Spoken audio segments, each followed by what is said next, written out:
Ladies and gentlemen, welcome back to another tutorial video. In this video, we're gonna be hooking up a DMP printer, a server, so that it will communicate with either your DSLR camera that you're using for your photo booth rental business or your iPad Air that you're using for your photo booth rental business. Now, congratulations on getting started. If you haven't gotten started yet and you're just doing a bunch of research, congratulations on being actively searching for the information that you're gonna need to make that next move. Now, if you guys bought your booth directly from the manufacturer and saved a ton of money, that is the way to start off the business because we are all on a tight budget, okay? I'm gonna go ahead and list my manufacturers in the comment box below if you're watching this video on YouTube. Now, I was watching YouTube for many hours and I couldn't find any solid tutorial videos, which is why I thought I put together this lengthy, detailed video. Now, because this video is very detailed, I'm gonna go ahead and add tampons, but I'm gonna add timestamps to this entire video so that you guys can fast forward. That was funny. So that you guys can fast forward to the section that is going to be most helpful for you guys, because I am going to show you guys how to set up the DMP printer, right? I'm going to show you guys how to install the media. I'm going to show you guys how to install the server, which is I'm going to be using the WCM Plus. This thing, you guys are going to absolutely love it. If you guys are old school and you guys haven't upgraded to the WCM Plus, you guys will probably think, wow, I should probably make the next move and upgrade to this. If you guys haven't bought anything just yet, this is pretty cool because you guys are gonna get familiar with my setup and you guys are gonna see the quality on the prints and how long it takes to print and all that great information right here in this video. So please guys, watch this with patience, enjoy it. If you need to circle back to the video, and let's go ahead and proceed with our printer photo booth setup tutorial. Let's go. All right, congratulations on your new DMP printer. The reason I went with the DSRX1 high speed is because the HS says it all, it's high speed. So you're gonna catch yourself in situations where you're at an event and there's a ton of people. So you want your printer to print out as fast as possible. And this right here is a workhorse. It is durable. I did tons of research. And so I decided to go with this specific model. Now, when you unbox it, it's gonna look exactly like this, but it's gonna have two tape strips right here, making sure that this isn't open, all right? I removed those tapes. So the next step you guys wanna do is you guys want to remove this right in here, okay? So all I'm doing is just pulling it from the bottom.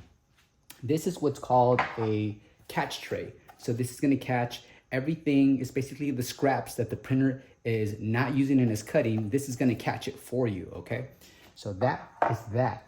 All right, so this printer is gonna come with two primary cables, and that's gonna be the power cable like this, and it's also gonna come with a data cable that looks like this. So the first thing I'm gonna do, guys, is I'm gonna connect the power cable, all right? So let me go ahead and just reach behind the printer and connect the data cable. Now I'm left with this end, and for the sake of the video, so I won't be running around all over the place, this is what I wanna do, guys. I wanna go ahead and use my anchor right here as my power source. Yes, this anchor right here, which is the model, I always forget, I think it's 510, is it 510? Yeah, 521 to be exact. Anchor 521 has enough juice to actually support this printer. So I'm gonna go ahead and turn this on, and I'm gonna connect the cable right in here, all right? So you guys will notice that the printer, the power, in a few seconds, you'll see that it's gonna turn on as soon as I flip the switch behind it, okay? So that's gonna be in a few seconds. But before that, what I wanna do is I wanna open it. And how I'm gonna open it is, you see this right here, guys? I'm gonna go ahead and just hold this down and it'll open up just like this. Very important to note, this piece of foam right here is gonna protect some of the internals. So make sure you guys don't throw this away in the trash. Make sure you're actually placing it back in here every single time you guys are going to be transporting this printer. I highly recommend you guys get the carry pouch, which I have in a box here somewhere.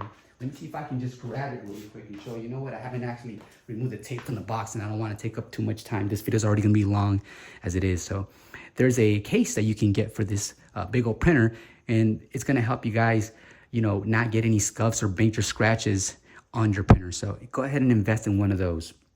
I'm going to remove this right here, okay? Now, the first thing you guys want to do is you want to get your media kit paper, and that's going to be the white roll. Now, the white roll looks just like this. All right. So for the white roll, guys, I'm going to just carefully place the white roll right in here. And I'm going to go ahead and zoom in for you guys here a little bit.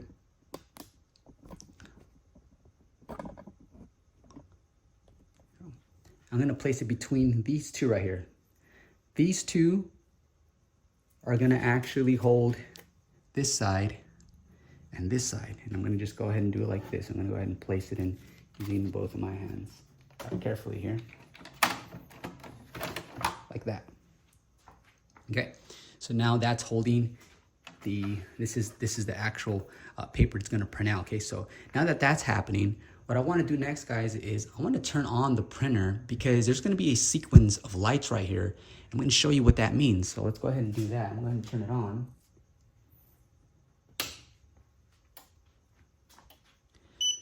Okay, so you see these lights right here, right? So you see these two that are blinking at the bottom. What's gonna happen is when I feed the white paper where it says place paper insert, and I'm gonna go ahead and zoom in here as well as possible. I really want you guys to get a lot of this video, so we're gonna slow things down and really do this carefully, okay? I know you guys are watching, and if I were in your shoes, I want this to be as detailed as possible.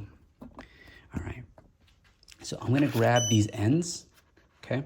And I'm gonna feed it through right in here like this. You guys hear that beep? So I'm gonna feed it. I'm gonna continue to feed it. And you guys can see here at the bottom, it's coming out. So I'm gonna continue to feed it. Also, guys, here, let me change this because I want you guys to also take a look at the lights right over here. These are acting as indicators. So I'm gonna continue feeding it. I'm gonna feed it all the way down to the bottom, and you're gonna see a change in the light sequence, okay? So I'm gonna continue feeding it here. Give me some more.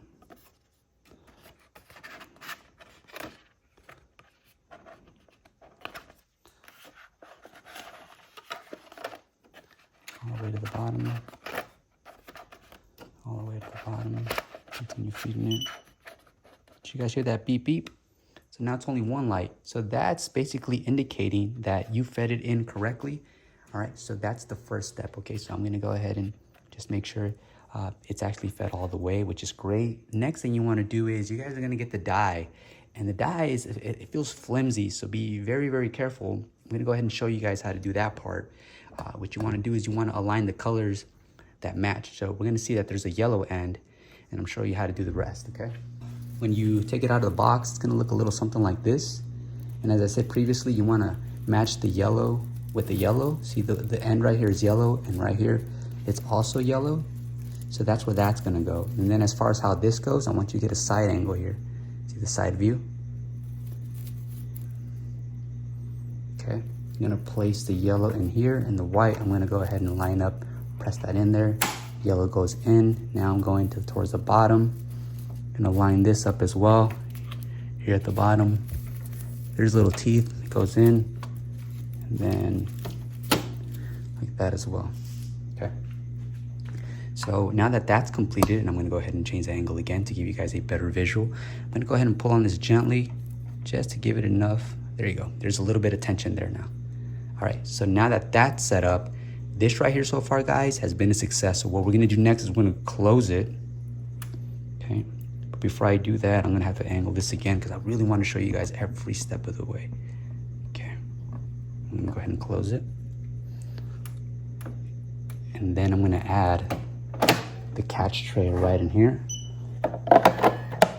What it's gonna do right now, it's gonna calibrate. When it calibrates, it's actually gonna shoot these right here.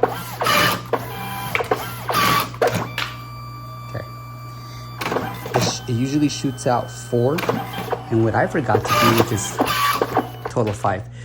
What I forgot to do, guys, is I forgot to mention there is a catch tray. Yeah, so it comes with a catch tray. So you're gonna use these 2 hinges on the catch tray to put right on here. All right, but because I'm holding the phone with one hand and also trying to provide a good angle, I must admit, I should have an assistant for this.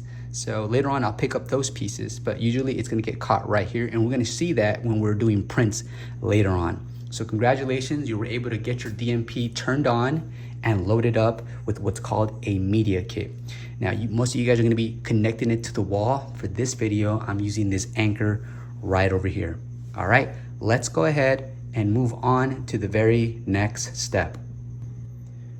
All right, let's go ahead and proceed as swiftly as possible. So the reason I went with the WCM Plus, well, because it's the latest and greatest, and it's supposed to be the fastest as well when it comes to the processing. So this is basically a server, also known as kind of like a router, guys, if you know what that is. So what it really does is it helps communicate the signal from either your camera or your iPad to here, and this communicates with your DMP. Now this is specifically made for DMP, so they communicate well, really good. Okay, so I'm gonna go ahead and open this up and then show you guys a few things, okay, how you want to set this up. I'm gonna show you my setup, and then you guys can always switch it up if you want.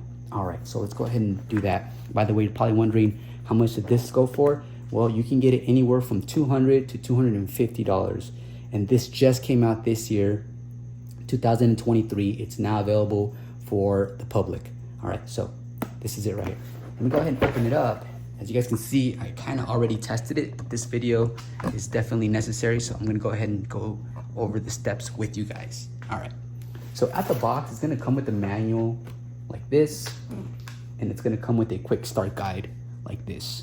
But I'll be your guide for today. So let's go ahead and grab the main part. I think it's beautiful. I really like the gloss on it. I like the colors. It reminds me of the colors that I use for my logo, Canary Capital Rentals. It comes just like this out of the box. So basically what we have is we have two USBs right there. We have an Ethernet cable, and we even have a USB right there as well. On the side, we have this vent, and on here we have a memory card, and here we have two lights. These are going to be indicators of what's going on and what it's doing. And on this side, we have a Type-C, right? And then we have two micro USBs and a microphone probably outlet. I don't know why this would be here for. Quite honestly, I don't know, guys. I'm not gonna BS you, do not know. But what I do know is how to connect it to the printer and the rest of the stuff so that we can get physical prints, and that's what matters. So earlier, guys, when we're setting up the printer, I was telling you that it does come with a cable like this right here, right? And the WCM Plus also comes with the same cable. So this is what we're gonna do, all right? We're gonna go ahead and connect this cable. That looks just like this, okay? We're gonna connect it right in here. So I'm gonna connect it right in there. Okay, and then this other end right here, I'm gonna connect to the back of the printer. The DMP only has an input for this and the power. So it's really easy, guys. I'm just gonna reach back here and connect it. Okay, it's connected. But now this is going to need power. So let's go ahead and feed it power.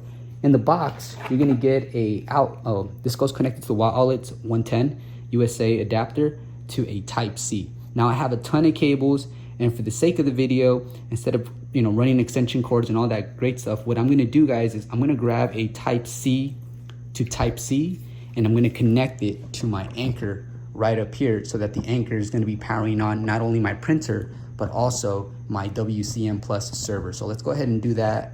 I'm gonna go ahead and reach for one of those cables. If you guys don't have an anchor, that's totally fine. The only difference is you would be connecting this to the wall and this to your WCM, okay? That's the only difference. So let me reach for that cable here. See this here? I'm gonna connect it. It's gonna be my power right there. And then from there, I'm gonna grab this end. I'm gonna connect it to my anchor right on this little one right here. Right there. Do that. Cool. And then we'll go ahead and pick this up, and you're gonna see that now there's power going to the WCM. I think it's pretty unique how we can actually run power to both hardwares using this power bank. Okay, so I like this setup. Who knows how it would stand at a party that's 3 hours long, because this does use up a good amount of watts when it's actually printing out. Okay, so that's how you would do the hardware connection for the WCM as far as cables go. All right, so this basically is ready to communicate with whatever we throw at it. So let's go ahead and move on to the next step on how do we get our software to acknowledge the WCM Plus. Let's go ahead and do that. Once the WCM is connected to the printer will give us this printout right here. What I love about this technology is the fact that you can scan this QR code with the iPad that you are using, and it takes you directly to that portal. Now, I'm gonna dive into my laptop. In fact, I don't even have to use a laptop. I can go into the actual iPad I'm gonna be using and show you guys how that looks. So let's go ahead and proceed with that part. All right, I'm gonna go to the camera on the iPad, and I'm gonna scan this right here, all right guys? And join the network.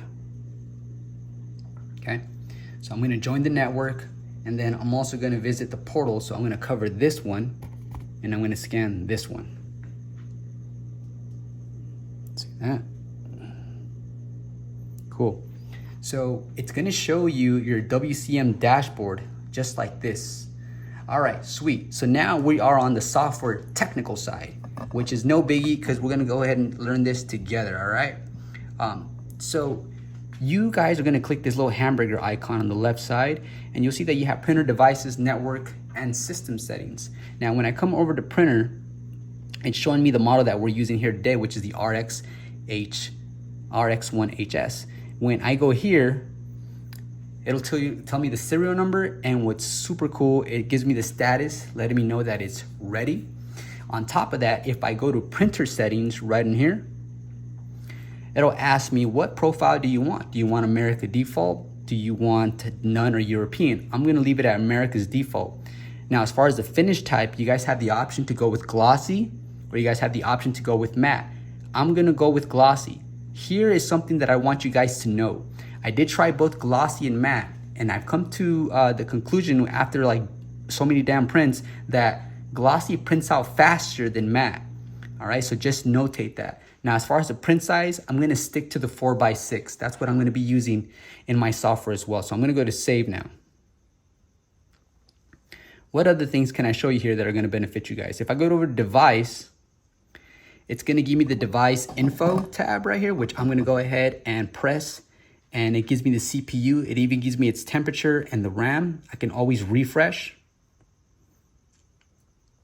All right, it's gonna give me the time and date. All right, you can change that if you want. This, the logging, I have not played with. The factory reset, I have not messed with. I hadn't had the reason to do so. And then for the power, every time you guys make any changes, you guys wanna go to restart, and it'll reboot everything and clean out the cache or whatever it is and have everything run smoothly. So we can actually hit that in a few moments. And in the software version, it says that we are in the current version right there. You guys are seeing right now, today is a 5.0042. All right, and the software license, I got it. Cool. Network settings. So you guys can actually use this as a Wi-Fi connection, okay? So what you can do is you can connect, say for example, you have a mobile hotspot. You can connect your WCM server to your Wi-Fi, all right? So I have it connected to my Wi-Fi here at the house. You guys can either do that or connect it to a mobile hotspot as well if you want. So I'm gonna go ahead and get rid of that just so that's not showing up. The Ethernet connection, you can do that as well. I'm gonna dive into the Ethernet connection on another video. I'm trying to keep this short and simple to get you guys going as fast as possible. So now it's connected, as you guys can see, and that's pretty much it. I know it's really that simple, but because it was my very first time doing this, it's always a little stressful trying to figure it out. By the way, as I move forward, guys, big shout out to Rex. Look up Rex Photo Booth. Rex is probably one of the few individuals who was able to provide enough information for me to move forward and not make things too complex. So big ups to Rex Photo Booth, all right? The next thing I want to do, guys, is I'm going to pull out my software right here, and I'm using Snapic, okay? So now we're going to be diving into the software and making necessary changes so that our software can communicate with our printer. Now, for those that are using Snapic, which I highly recommend you guys use, if you guys have not used Snapic yet, it's really, quite honestly, a premium software, and it's not the cheapest. But when it comes to the 360 booth, I love Snapic just because the amount of effects and quality it'll have on your 360 booth video production. But I'm also going to be using it, and I've been using it for my photo booth shells as well, whether I'm using a Canon or an iPad. So as you guys can see right here, I am already in the dashboard of Snapic. If you guys want to get 10% off, use the link in the description box below, and also try their 7-day free trial. So I'm going to go to configure camera, and I'm going to be using the front camera of this iPad we're looking at right now. And then when it goes to configure printer, we're going to select AirPrint. I love this. So we're going to go to AirPrint, and then from there, we're going to go to choose a printer. So when you go to choose a printer, it's going to show you whatever printers are available. Right now, as you guys can see, what's available is the RX1HS. Okay, so that's available. So I'm going to go ahead and select that one. And I'm going to go to save right here. Save. Can you guys see it? Yep, you guys can see it. Save. All right, now we can do start photo booth. I'm not going to mess with these settings too much. Because I'm trying to, like I said, just try to teach you guys the fundamentals of setting up your iPad. And as you guys can see right now, there's nothing as far as wires go connected to the iPad. Everything is done over the air. All right, so let's take a quick photo here together. And hit start. And we're gonna do a countdown, all right, guys? Boom, it's done. Let's grab another phone. The reason I wanna grab another phone is because I wanna time it. And I also want to set the expectation so that when you guys do your setup, you guys can pretty much assume that you're gonna get similar speeds, all right? So let me go ahead and bust out my timer right here. There we are. Stopwatch, reset. So the picture has been taken. Next option, it gives me the option to print. So that means that it actually acknowledges a printer, that's why this icon is available. And then I can do the airdrop. I've been doing airdrop, but now guys, like I said, we have to switch it up because clients do want those physical prints. So what I'm gonna do next is I'm gonna hit print. I'm gonna start this timer right here. I'm gonna turn the phone around and face the actual printer so that you guys can see the process as if you were here, right here with me. So I'm gonna hit print, and it's gonna ask me how many copies. I'm only gonna want one copy for the sake of the video. I'm gonna hit print, and at the same time start, print, start. Okay, cool, so it's printing the image. Oh, let's go ahead and read, let's see what this says right here. And here, let me go ahead. And this is always great, guys, when I come across situations like this, it's always great for the video because this is real life. So it says the printer RX1HS 4x6 appears to be a different printer than the previously used printer with the same name, or the connection may not be trustworthy. If this is expected, tap continue. I'm gonna tap continue because I know that I'm the only one using this printer. All right, so what I'm gonna do next is I'm gonna stop this here because we had to stop and read this notification. So I'm gonna go ahead and hit reset, and I'm gonna hit continue and then start at the same time. Ready? Here we go. Continue, start, and continue. We're gonna back up,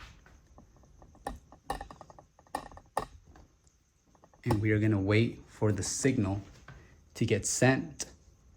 And then from that point on, it's gonna do the print.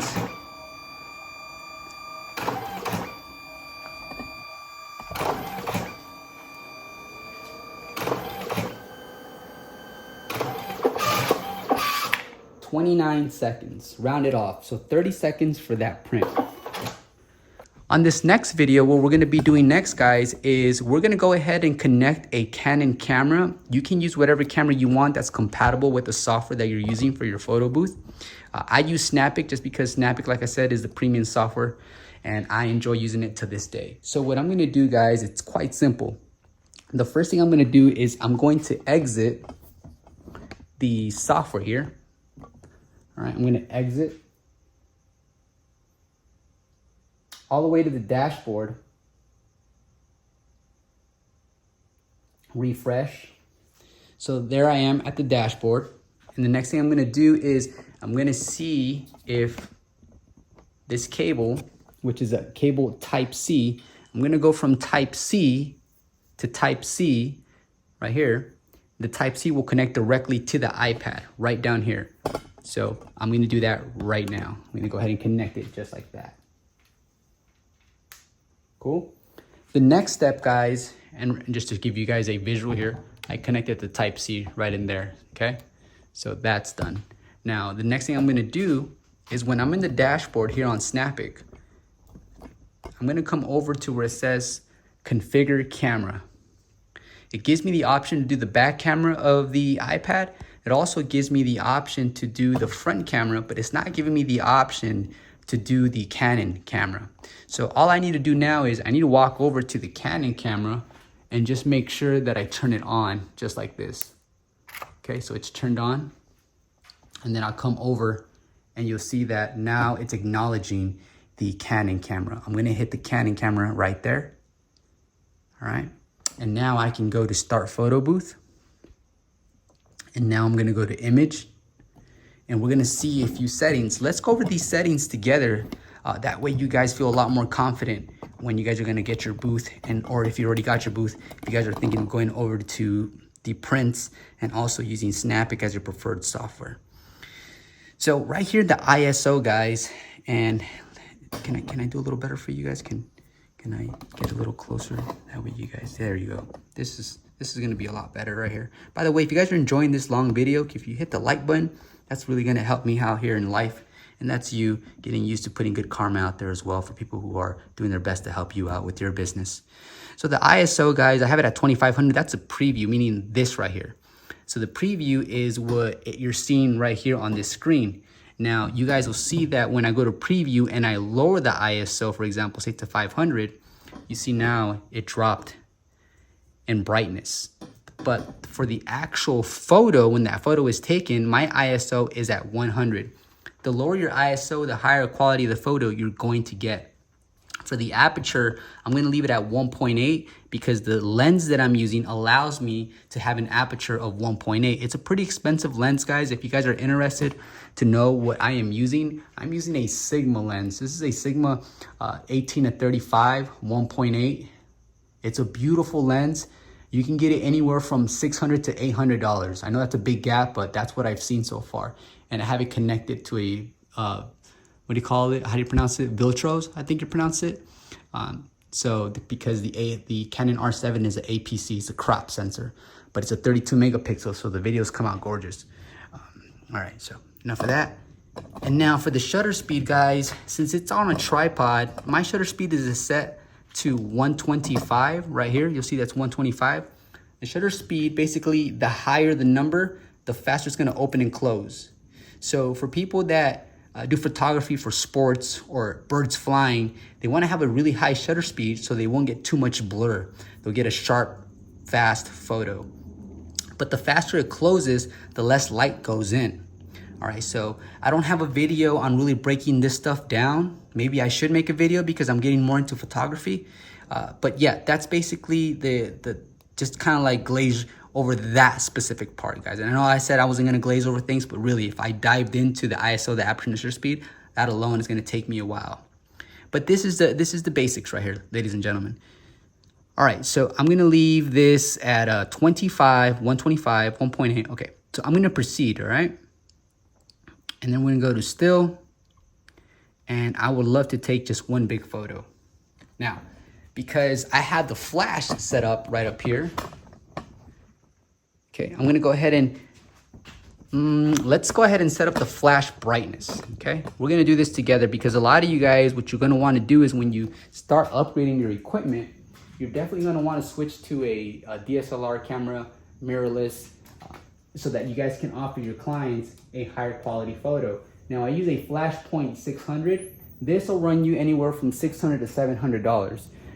This right here, but then again, guys, this is 600 watts. You guys can get like 200 watts and get something for like $200. You don't need to go all out like me, but I just been investing heavily in my photo booth business. So right now it's set to 32, right? And the higher the number, the less flash power. So if I go all the way to 256, that's gonna give me the least amount of flash. Now, if I go all the way to say 1632, that flash is gonna be really, really bright. So given the circumstances, I'm gonna go with 64. I'm gonna go with 32, and I'll hit OK. And I'm gonna make sure that my trigger is connected and it's working. So what I'm gonna do is I'm gonna hit the little flash right here, this little flash button. You can barely see it. There's a little flash button. Let me see if it communicates here. I'm pressing 1, 2, 3. No, it's not communicating. Oh, there it goes. Okay, now it's communicating. I guess I didn't press it hard enough. One more time. 1, 2, 3. Beautiful. All right, so now this is ready and it's gonna be firing at 128, but I don't want it at 128. I want it at 64. So let's go to 64 plus 3. All right, 64, okay. All right, so now that the flash is set up, what I'm gonna do next is I'm gonna take a photo with you guys here, all right? I'm gonna take a photo and then we're gonna do a print as well. So let's go ahead and I'm gonna point it towards the iPad right over there. But we're gonna take a photo looking this way. I'm gonna go to next. And what I'm also gonna have handy here is my phone so that I can time it. So let me go to my timer again. Reset, so it's set to 0. We're gonna go ahead and do a quick photo here. Cool. So our photo is right over there. And then the next thing I'm gonna do is I wanna hit print, all right? So let's go ahead and hit print. And then we'll start timing this bad boy. All right, get ready. Print, how many copies? 1, boom. All right.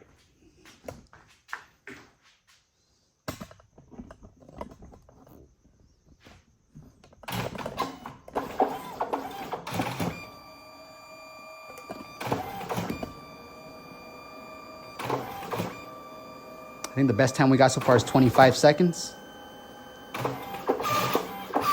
Boom, 23, baby. Yeah, love that. So that took 23 seconds to print.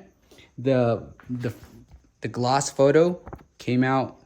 Here, let me go ahead and focus on the photo. It came out beautiful. I mean, I'm pretty handsome right now. I don't know if it was the lighting or the flash, but I'm looking super handsome. Right? Enough about me. So yeah, that's gonna be it, ladies and gentlemen. That's how basically my thing is set up right now. Now you probably have a few questions. So if I were you, what questions would I have? Here really quick. By the way, guys, here's a safety tip because this machine right here costs like almost, I got it with the media kit. I got it with the protective case that goes on it, which you can move it back and forth. But guys, it's really important to always put this back in the actual printer when you guys are transporting it. Also, I highly advise that when you guys are transporting this printer around, you guys remove all the internals and put them somewhere where they won't be moving too much because they can easily tear. You don't want to leave them inside of the printer because if the printer shakes, you can actually tear some of that thin dye film you guys seen me install and uninstall earlier. Okay, so that's a big tip. Another tip, guys, is you guys want to put your dye, and that's that film that's transparent, and in a controlled weather climate place. Okay, so a garage would be a good place. A storage location would not be a good place because those places get too hot and too cold. So you want to store it indoors somewhere so you guys get the best quality and durability off of your film that you guys are paying for. All right. One thing that I didn't do with you guys that I'm going to do right now is that I'm going to go ahead and print out another photo, and then we're going to see how many watts it's pulling from the anchor. Right now, it's on standby. It's on standby, and we also have the WCM connected to this anchor. And right now on standby, it's pulling around 12 watts. Here, let me go ahead and give you guys a better look right here. All right, so it's pulling around 11 to 12 watts, okay? But I'm gonna go take a photo and I'm gonna have it print, and then we'll get to see exactly how much watt it's actually pulling, all right? So let's do that for the sake of the video. I like geeking out on certain things like this, so I'm gonna hit print again. In fact, let me see if I can get someone else in here to take a photo. I don't wanna waste these photos on myself. All right, here we go. So the fastest time we got, guys, today was around 25 seconds. That's really, really good. I like that. So now it's 47 watts. 174 watts, 160. So it pulled around 170 watts to print out this photo. You guys want to see the photo? Right there. That's me and my cowardly dog, Max. So, yeah.